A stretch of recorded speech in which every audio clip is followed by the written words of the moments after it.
اللہ عز و جل قرآن عظیم میں ارشاد فرماتا ہے، اس سے بڑا ظالم کون جو اللہ کی مسجدوں میں اللہ کا ذکر کرنے سے روکتا ہے، وہ سب سے بڑا ظالم ہے۔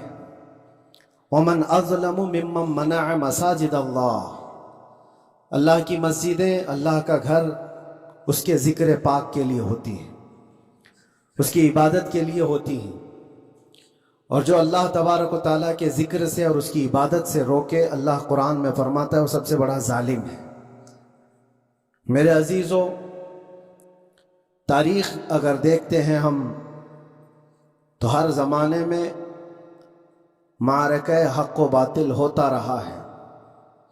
باطل طاقتیں ہمیشہ یہ چاہتی ہیں کہ اللہ کے ذکر کو روکیں، کیونکہ طاغوت شیطان جس کا ذکر قرآن میں ہے وہ ہمیشہ سے یہ چاہتا رہا ہے کہ اللہ کا ذکر کرنے والوں کو روک دیا جائے، کیونکہ اس نے اللہ تبارک و تعالیٰ سے یہ وعدہ کیا، چیلنج کیا تھا، اے رب میں تیرے سیدھے راستے پر بیٹھ جاؤں گا، اور میں اس سیدھے راستے پر جو بھی گزرے گا اس کو کبھی سامنے سے آ کر بہکاؤں گا، کبھی پیچھے سے آ کر بہکاؤں گا، کبھی دائیں سے کبھی بائیں سے۔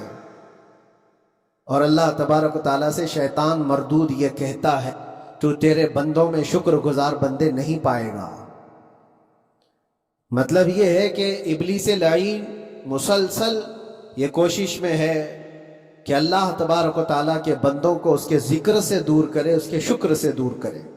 آج بھی وہ کیفیت ہم دیکھتے ہیں کہ سب سے زیادہ اللہ کے ذکر سے روکنے کے لیے جو شیطانی طاقتیں کوشش کر رہی ہیں، مگر میرے عزیزو یہ تمہارا امتحان ہے۔ اللہ تبارک و تعالیٰ 21ویں پارے میں فرماتا ہے، اَحَسِبَ النَّاسُ أَن يُتْرَكُوا أَن يَقُولُوا آمَنَّا وَهُمْ لَا يُفْتَنُونَ، کیا لوگ یہ گمان کر کے بیٹھے ہیں کہ وہ ایمان لے آئے تو ہم ان کو آزمائیں گے نہیں، یا ان کو چھوڑ دیا جائے گا؟ جو ایمان لایا ہوا بندہ ہے وہ آزمایا جائے گا۔ اسی لیے قرآن یہ بھی کہتا ہے کہ تمہیں کیسے کیسے آزمایا جائے گا، وَلَنَبْلُوَنَّكُمْ بِشَيْءٍ مِّنَ الْخَوْفِ وَالْجُوعِ وَنَقْصٍ مِّنَ الْأَمْوَالِ وَالْأَنفُسِ وَالثَّمَرَاتِ، ہم تمہیں آزمائیں گے، کبھی بھوک سے، کھانے کی قلت سے، اور کبھی خوف سے، ڈر آئے گا تمہارے پاس، اور پھر اللہ تعالیٰ فرماتا ہے کبھی مال و دولت کی کمی سے، وَنَقْصٍ مِّنَ الْأَمْوَالِ وَالْأَنفُسِ، کبھی لوگوں کی جان چلی گئی ہو، کثرت سے تمہارے عزیز مر گئے، یہ بھی آزمائش ہے، اور پھلوں کی کمی۔ اللہ تعالیٰ فرماتے ہیں یہ 5 چیزیں ہیں جو تمہاری زندگی میں آئیں گی اور تمہیں آزمایا جائے گا، اور ان کمیوں کے وقت تمہارا ایمان دیکھا جائے گا، تم کیا کہتے ہو۔ اور اللہ تعالیٰ فرماتا ہے جب کبھی تمہیں بھوک سے آزمایا جائے، خوف سے، ڈر سے آزمایا جائے، اور مال کی کمی سے آزمایا جائے، امتحان لیا جائے، تو اس وقت جو بندہ یہ کہتا ہے، اللہ فرماتا ہے اِنَّا لِلَّهِ وَإِنَّا إِلَيْهِ رَاجِعُونَ۔ اللہ تعالیٰ فرماتا ہے ان لوگوں کو یہ بشارت ہے، ان صبر کرنے والوں کو یہ بشارت ہے کہ جب ان پر مصیبت آتی ہے تو یہ کہتے ہیں ہم اللہ ہی کے ہیں اور اللہ ہی کی طرف لوٹنے والے ہیں۔ یہ مصیبت کے وقت یہ جو 5 چیزوں سے آزمایا گیا ہے، ان آزمائش کے دور پر جو بندہ اللہ تبارک و تعالیٰ کی اس عطا پر راضی رہتا ہے وہ صبر کے ساتھ نکل گیا ہے۔ یہ بھوک کی آزمائش ہے، مال کی کمی کی آزمائش ہے، جانوں کی آزمائش ہے، عزیزان گرامی وقار، اور پھر خوف کے ذریعے سے جو آزمائش ہے وہ ہم دیکھ رہے ہیں آج۔ خوف ظالموں کے ذریعے سے تم پر مسلط کیا جائے گا، ہر آدمی ڈرا سہما ہوا، ہر آدمی اپنے اندر ایک ڈر لیے بیٹھا ہے کہ نکلوں گا تو کیا ہو جائے گا۔ ان سب کے درمیان اللہ کی بارگاہ میں سجدہ ریز ہونے کا نام ایمان ہے۔ سب حالات ہوں گے اس طرح سے، اور انہی حالات کے درمیان جو بندہ اپنا سر جھکاتا ہے مولا کریم کی بارگاہ میں وہ ایمان والا ہے۔ آؤ اگر ایمان کی کمال کی مثال دیکھنا ہے تو کربلا کے میدان میں کون کون سی آزمائشیں تھیں، भूख की भी आजमाइश है, प्यास की भी आजमाइश है, जान की भी आजमाइश है, खौफ की भी आजमाइश है। सब चीजें एक साथ करबला के मैदान में आई। रसूलुल्लाह के घराने पर, अहले बैत पर वो कैसा अजीम इम्तिहान था। आज वो इम्तिहान कयामत तक की तुम्हारे साथ होता रहेगा। कयामत तक तुम्हारे साथ ये आजमाइश होती रहेगी, कभी भूख से, कभी डर से, कभी जानों के नुकसान से। लेकिन फिर तुम्हें देखा जाएगा तुम बिकते कितने हो, निकलते कितने हो, हवाओं के पुजारी कितने हैं, ख्वाहिशात नफ्स को मानने वाले कितने हैं, अपने कंफर्ट जोन में जीने के लिए ईमान का सौदा करने वाले लोग कितने हैं। ये आजमाइश होती रहेगी मेरे अजीजों। ईमान इसका नाम नहीं है कि तुम घर में आराम से बैठे रहोगे और कोई इम्तिहान नहीं होगा। इम्तिहान तो होगा, आजमाइश तो होगी। आज जो भी हालात हैं, इस पर मैं यही कहूंगा, एक बात हो सकता है करोड़ों मुसलमानों के दिलों में आज ये नर्वसपन आए, इतने बुरे हालात होते हैं, अल्लाह हमारे साथ है या नहीं, अल्लाह हमारे साथ है या नहीं, ईमान हमारा सही है या नहीं, इस्लाम सही है या नहीं, ये शक भी शैतान तुम्हारे दिल में डालता है। कभी तुम्हारे ऊपर मुसीबतों के पहाड़ टूट जाए तो शक डालता है शैतान, ताकि तुम्हारा ईमान डगमगा जाए।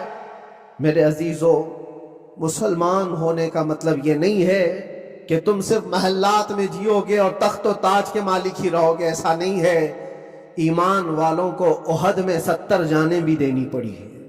बद्र में उनके साथ जो मामलात हुए हैं, फतह अगरचे बद्र में हुई, लेकिन जंगे उहद का अगर मंजर देखोगे, अल्लाह अकबर, वो रसूल पाक सल्लल्लाहु ताला अलैहि वसल्लम के शहदाई सहाबा जब उहद के मैदान में खड़े थे, 70 सहाबा की ऐसे जाने गई हैं। अगर मैं तफसील बताऊं तो बहुत लंबा वक्त होगा। हमारे साथ भी आजमाइशें होंगी, जिसका जैसा ईमान होगा वैसा वो इम्तिहान भी देगा, उसी इम्तिहान से वो गुजारा जाएगा। मगर मैं आज करोड़ों मुसलमानों के दिलों के बारे में ये बात कहना चाहता हूं कि अगर नर्वसपन है कि ये हालात ऐसे क्यों हैं, हालात हर जमाने में होते रहेंगे। सतीजा कार रहा है अजल से ताइमरोज, शरारे अबू लहबी से चराग मुस्तफवी, हमारी तारीख है, ये तारीख है मेरे अजीजों। ये दिन है जो हम लोगों के दरमियान पलटते रहते हैं। कभी तुम बादशाह बनोगे, कभी फकीर बन जाओगे। और आज जो तख्त पर है, हो सकता है वो कल डगर डगर घूम रहे हो। आज जिनको ताकत का नशा है, हो सकता है वो भीख मांगने पर भी मजबूर हो जाए। लेकिन एक बात याद रखना, नर्वसपन अपने दिल में आने ना पाए। इन हालात से देख करके घबरा ना जाना। ईमान तुम्हारा सच्चा है, अल्लाह कल भी तुम्हारे साथ, आज भी तुम्हारे साथ। बस तुम्हारी इबादत में फर्क आने ना पाए, तुम्हारे सजदों में कमी होने ना पाए, तुम्हारे ईमान में तजल्जुल आने ना पाए। अल्लाह एक है तो एक है, अल्लाह सच्चा है तो सच्चा है। मैंने अल्लाह को नहीं देखा, लेकिन अल्लाह पर ईमान जरूर है। ये यकीन और ये अकीदा तुम्हारा मजबूत रहे। हाँ, हमें मालूम है, कुछ लोग हमसे पूछते भी हैं, अल्लाह तबारक व तआला पूरी कायनात का मालिक, जिसने हर चीज पैदा किया और उसकी इबादत करने वाले लोग आप, लेकिन फिर उसी अल्लाह रब्बुल इज्जत की ये मस्जिदें क्यों ढाई गई, क्यों मस्जिदों को खत्म किया जा रहा है? अल्लाह के जिक्र को रोकने के लिए ताकतें पूरी पूरी मस्जिदों को ढाने की क्यों बात करती, फिर अल्लाह कुछ क्यों नहीं फरमाता? मेरे अजीजों, ये कायनात है जिसको अल्लाह ने असबाब पर बनाकर भेजा है और तुम्हें अमल के लिए भेजा गया है। तुम्हारा अमल देखना है, तुम कितने पाबंद हो, तुम कितने अपनी हिफाजत करते हो, तुम्हारे ईमान की, तुम्हारी इबादतों की, तुम्हारी मस्जिदों की। तुम मस्जिदें खाली करके घूम रहे हो, फजर की नमाज में अपने घरों पर सोए हो और फिर अल्लाह के घरों की हिफाजत की बात कर रहे हो।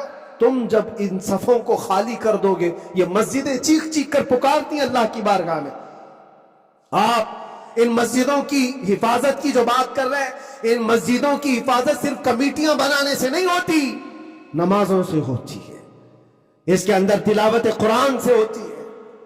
अजीजा ने गिरामी, और फिर ये बात उन जालिमों के लिए कि अगर वो हाथ लगाकर मस्जिदों को उखाड़ना, फेंकना, इसको अपनी ताकत का जरिया समझते हैं, तो समझ लो थोड़े दिन की बात। अगर इसी का नाम ताकत है कि इबादत गाहों को मिसमार करके ताकत के तख्त को बिठाया जाए तो याद रखना बढ़ते बढ़ते बढ़ते तुम्हारा नशा कहीं तुम्हें फिरौन ना बना दे, और अगर फिरौन बन गए तो इंतजार करो, अल्लाह ताला बड़े बड़े फिरौनों को सिर्फ पानी से हिलाक करता है, बहुत बड़े बड़े नमरूदों को अल्लाह ताला मच्छर से हिलाक करता है। वो अबरहा भी तो आया था जो काबा ढाने के लिए आया था, हाथियों का लश्कर लेकर आया था, जिसका जिक्र कुरान पाक में अलम तरा कैफ फअल रब्बुका बिअस्हाबिल फील, ऐ महबूब क्या आपने नहीं देखा हाथी वालों के साथ अल्लाह ने क्या मामला किया। काबा को ढाने के लिए इतनी खतरनाक फौज थी और मक्का वालों में लड़ने की उतनी ताकत नहीं थी। अल्लाह करीम ने अबाबील चिड़ियों की एक फौज को भेजा, हाथी कहां और चिड़िया कहां, कोई मुकाबला होता है? छोटी छोटी सी चिड़ियाएं एक हाथ में तुम्हारे आ जाए, एक चोंच में और दो पांव में कंकरियां लेकर आती थी, ऊपर से सिर्फ वो कंकरियां गिराती, हाथियों के पेट फट जाते और आग लग जाती थी। अल्लाह तबारक व तआला की ताकत का ये मुशाहिदा, कुव्वत का एक हल्का सा इजहार जो मक्का की उन वादियों में हुआ मिना, और अल्लाह ताला फरमाता फजअलहुम कअस्फिन मअकूल, अल्लाह ने उनको ऐसा कर दिया जैसे खाई हुई मुर्गी होती है, नोच नोच करके खाकर छोड़ी हुई मुर्गी हो, पूरी फौज की हालत ऐसी हो गई थी। हमें यकीन है मेरे अजीजों, अल्लाह तबारक व तआला वो अबाबील भेजने वाला मौला आज भी जिंदा और हमेशा जिंदा रहेगा। वो हई और कय्यूम है, हमेशा से जिंदा है और हमेशा जिंदा रहेगा, लेकिन तुम्हारा इम्तिहान होता रहेगा।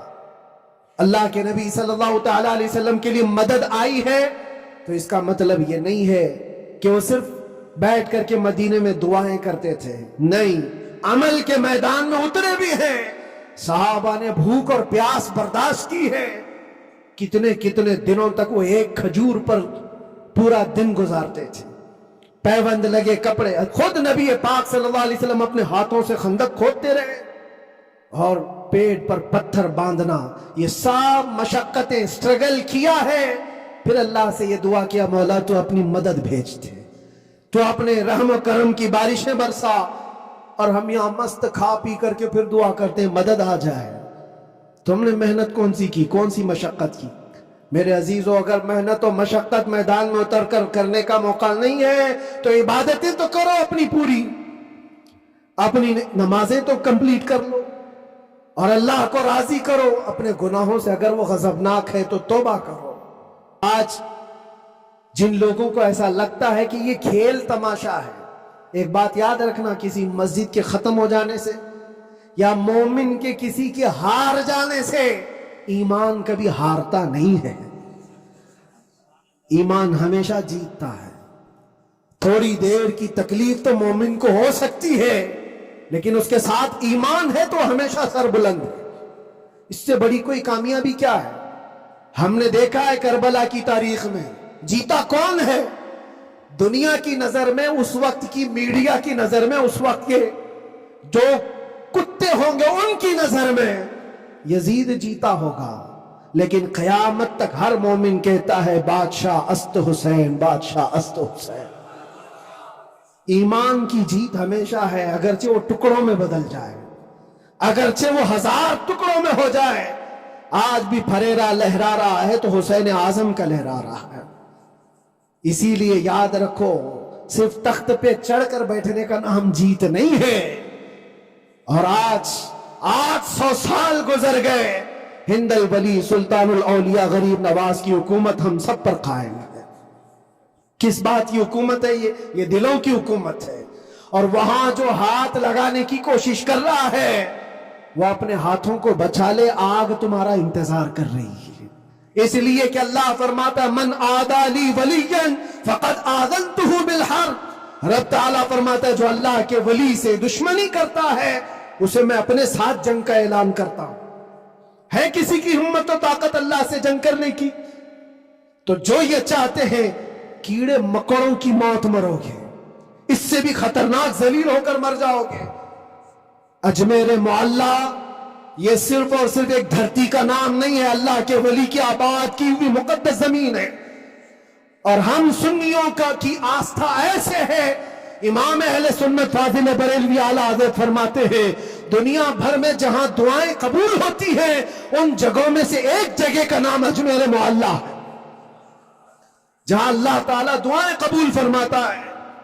ہم اپنی آستھا ہی نہیں رکھتے میرے عزیزو، اپنی جان بھی حاضر ہے غریب نواز کے قدموں کے لیے۔ اس لیے میں کہنا چاہتا ہوں سرکار غریب نواز رضی اللہ تعالیٰ عنہ کے رکشک، یہ لوگ اگر یہ سمجھتے ہیں کہ مسلمان بکھر گئے ہیں، ٹوٹے ہیں، بکھرے ہیں، ان کے پاس کوئی طاقت نہیں، کوئی سیاست نہیں، اور ہم جس کو چاہیں آکرمن کر کے ختم کر دیں، ہو سکتا ہے ہم سب کو مار ڈالو تمہاری طاقت کے ذریعے، لیکن وہ غریب نواز ہے۔ اپنے باپ داداؤں کی تاریخ یاد رکھنا، پوچھنا، جو غریب نواز کو اٹھانے کی کوشش کیا اٹھ گئے ہیں، اور وہ دھرتی پہ آج بھی آباد ہے، انشاءاللہ قیامت تک اجمیر معلیٰ چمکتا رہے گا۔ اسی لیے میرے عزیزوں، یہ آزمائشوں کے دور میں میری صرف ایک ہی گزارش ہے، اپنا ایمان مضبوط کرو، اپنا ایمان مضبوط کرو۔ جیسی بھی مصیبتیں آئیں، طاقتیں آئیں، تمہارا سجدے سے سر دور نہ ہونے پائے، اللہ سے غفلت ہونے نہ پائے، تمہارے ذکر و اذکار میں کمی ہونے نہ پائے، مسجدوں سے دور بھاگنے کی کوشش نہ کرو، واپس آ جاؤ، اللہ کی رحمت قریب ہے۔